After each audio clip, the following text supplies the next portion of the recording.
I'm Sonali Basak. I'm the Chief Investment Strategist at iCapital. Welcome to the latest episode of Beyond 6040, and today I am joined by Peter Mintzberg. He is the CEO of Grayscale. You might know it from being a behemoth in the world of cryptocurrencies.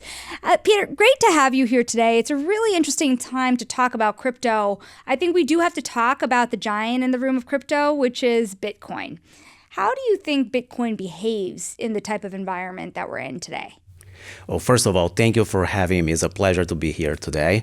It's interesting. It used to be that people said Bitcoin was a solution looking for a problem. Now the problem is here. So you have geopolitical risks, you have currency debasement, you have inflation, you have all sorts of problems going on. And Bitcoin is this decentralized currency that addresses many of these risks and issues going on right now. But how do you think about it in terms of its profile going forward? Is it a currency, as it says, a cryptocurrency? Is it another way to think about the digital gold, if you will? Look at just gold itself and how much it's been rallying. It's kind of hard to understand, well, okay, where is a flight to safety when you think about a volatile asset like Bitcoin? Yeah, so there is no question there's a lot of volatility in Bitcoin. There's volatility in crypto overall. It's intrinsic to the early stage nature of this asset class. The interesting thing is the returns that come with that volatility tend to generate positive risk-adjusted returns. So the way we looked at clients when we talk to them is a little goes a long way. By adding low single percentage points to your portfolio, you can actually increase your risk-adjusted returns and create less correlation with fixed income and equities. That's why we're seeing more and more clients coming to the asset class. So what is kind of the average holding then? Is there a portfolio allocation theory that you have with clients and how much Bitcoin they should hold? So most clients we talk to tend to be on this low single percentage points, call it 1 to 3%. We have run analytics, we have research reports on our website that show to up 5% tends to increase your risk-adjusted returns across the entire portfolio. But obviously it depends on the risk tolerance of these clients and their time horizon. It's interesting to talk to you at the beginning of 2026 about Bitcoin. Yeah. We were kind of joking before we started taping, I've covered it for a decade, and it has grown tremendously in terms of how people access it, ETFs now, for example, and more people are adopting it. But it was actually kind of a tough year for Bitcoin last year. How does 2025's story about Bitcoin spill over into 2026? Is there a different story in 2026? Yeah, so from my perspective, this is the most favorable scenario for digital assets overall ever, including Bitcoin. So if you look at what happened last year, adoption has gone mainstream. We have now large wealth platforms coming online. We have large institutional clients coming online. Governments are buying Bitcoin and digital assets. Second, you have the most favorable regulatory outlook of our lifetime, with things up and to the right and 180 degrees change versus 2 years ago. And then third, you have mainstream use cases now for digital assets, whether it's stable coins, half of Fortune 500 companies with blockchain projects and crypto projects in motion. So I would say the laying the groundwork happened in 2025, and I'm very bullish for 2026 for Bitcoin and for other coins as well. I mean, what are the things that are going to really drive the next leg of the story? A couple things. One is the coming online of these wealth platforms. Wealth platforms in the US alone represent trillions of dollars of assets, and they have today little to no allocation to digital assets.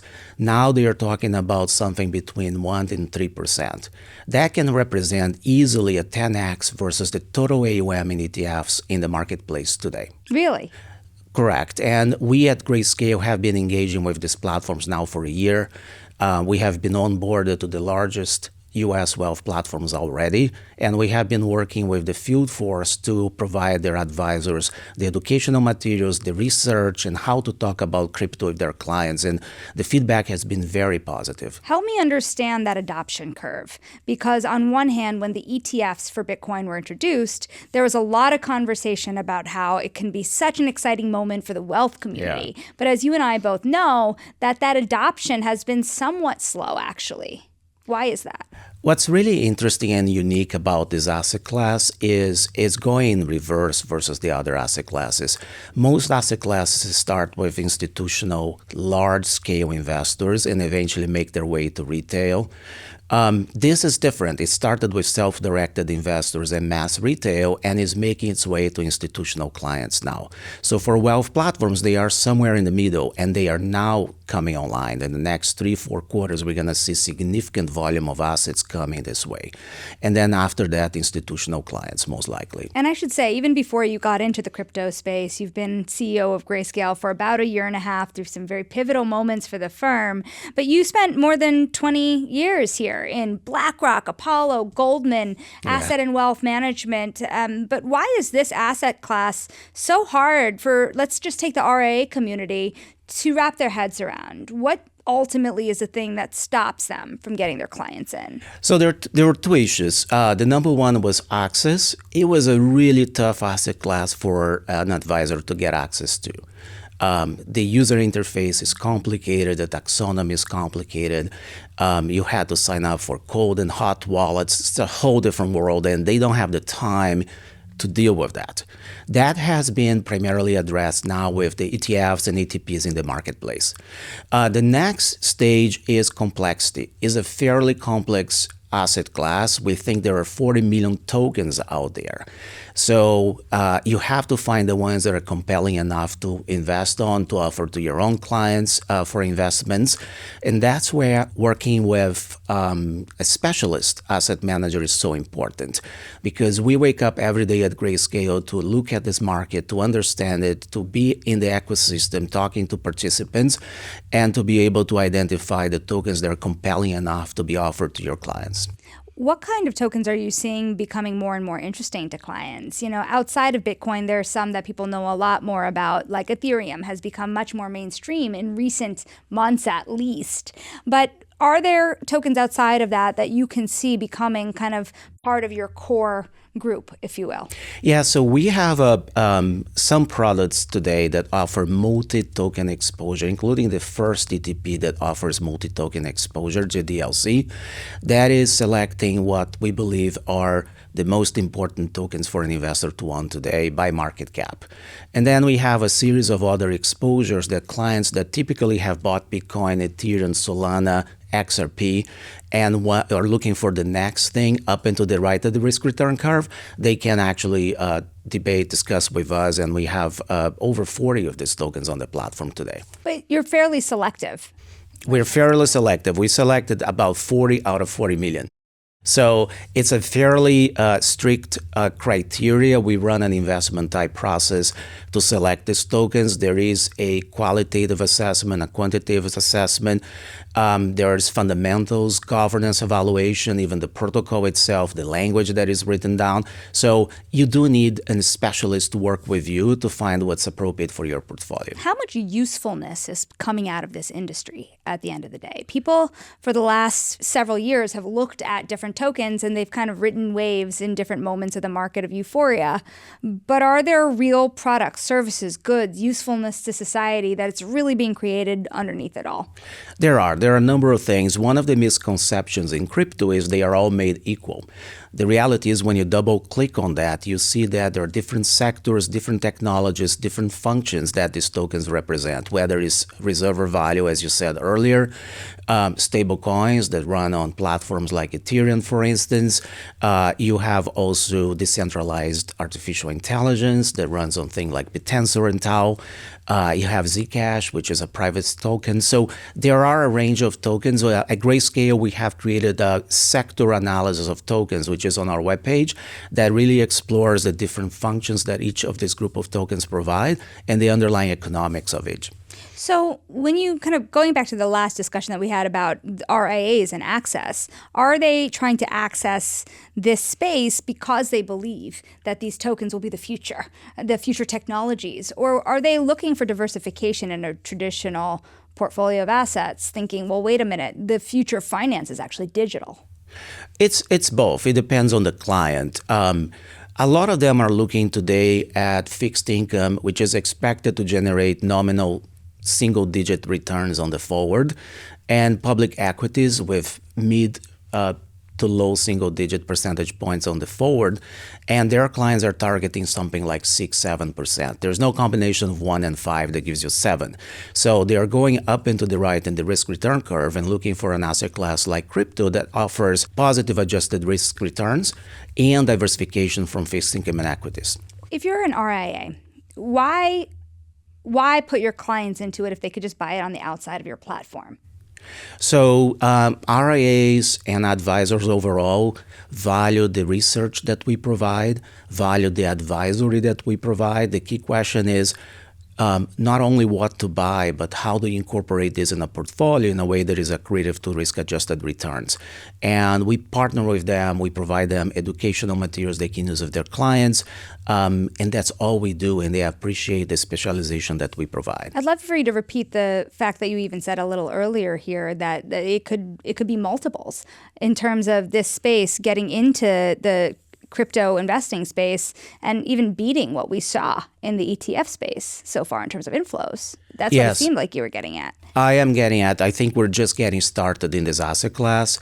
When you see the large wealth platforms coming online, when you see institutional clients coming online, not only the asset class will continue to grow, but will become more mature, and the ecosystem players will become more differentiated. Institutions like to work with players that have operating integrity, risk management, compliance.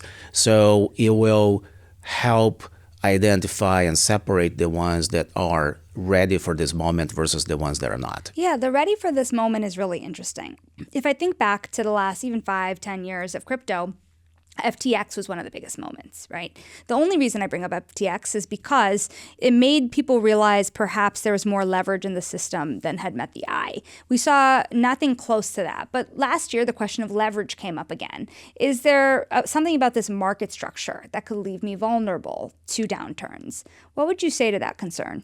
There is no question that there is leverage in the crypto ecosystem, and there's a cohort of investors that play their investment ideas with leverage. But as we see more institutional clients coming online, as we see advisors coming online, these are people that hold their investments for a long time, and they actually do it with just the beta or just the Delta One exposure without leverage. We're going to see even less volatility on the forward and a more diversification of exposures underlying the asset class. Okay, so one question I have then, I think this is actually a very difficult question. What is Bitcoin in 10, 20 years from now? Yeah, so I don't typically predict Bitcoin prices, if that's what your question is getting at. But I would say that today we live in the most favorable regulatory outlook of the asset class ever. We have adoption reaching escape velocity, and we have mainstream cases adopting the technology. So the tailwinds for this asset class are incredibly positive. So I'm very bullish of it in the long term. Is there a chance that some of the regulatory tailwinds behind this asset class could be slower than expected? I think back because in the first year of Trump's term, one thing we didn't see is a market structure bill really come through in a way that shows a sign of what it'll look like on the other side. How important is a market structure bill to this asset class? It's very important. We had the Genius Act with stable coins. The Market Structure or Clarity Act will be the next one. It will help understand who regulates what is a security, what is not a security, and very importantly, will make the rules of the game more clear. And the more clear the rules of the game, the more investors will come into the asset class, further growth will happen. And, what does it mean to really have more clarity on the stablecoin side too? Ultimately, what does it unlock? It unlocks faster product development. It unlocks more rigor in how we bring products to market.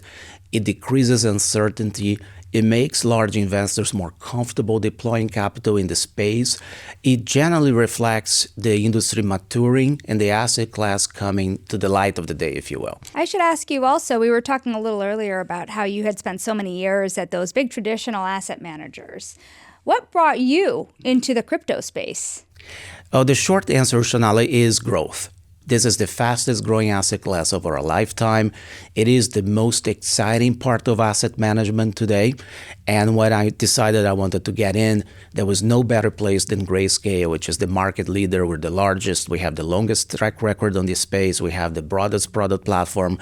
So it was a no-brainer for me. And so far, I think it was a very good decision. It's interesting. We've been talking so much about Bitcoin from what it means from an investor's perspective. How much of it could you have in a portfolio versus how you think about it relative to traditional asset classes. But ultimately, what is all of this technology going to do about the way people invest? Things like tokenization. We've only kind of seen it used marginally, let's say, relative to how people traditionally access funds.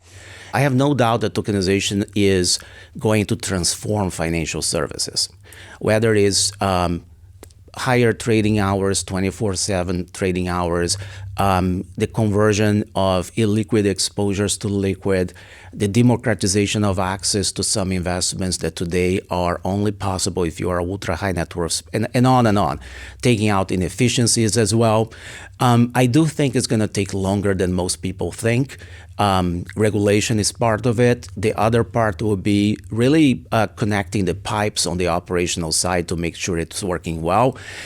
For me, it's more of a 5 years plan than a this year plan. That said, there are a number of experiments out there. Some of them have been very successful, but I don't know if the final configuration of how tokenization is going to work has been decided yet. We should say that innovation is usually under the surface, a lot of people grinding it out, right? Yeah. Peter, thank you for joining us here. Of course, that's Peter Mintzberg. He is the CEO of Grayscale, one of the largest asset managers in the space of cryptocurrency.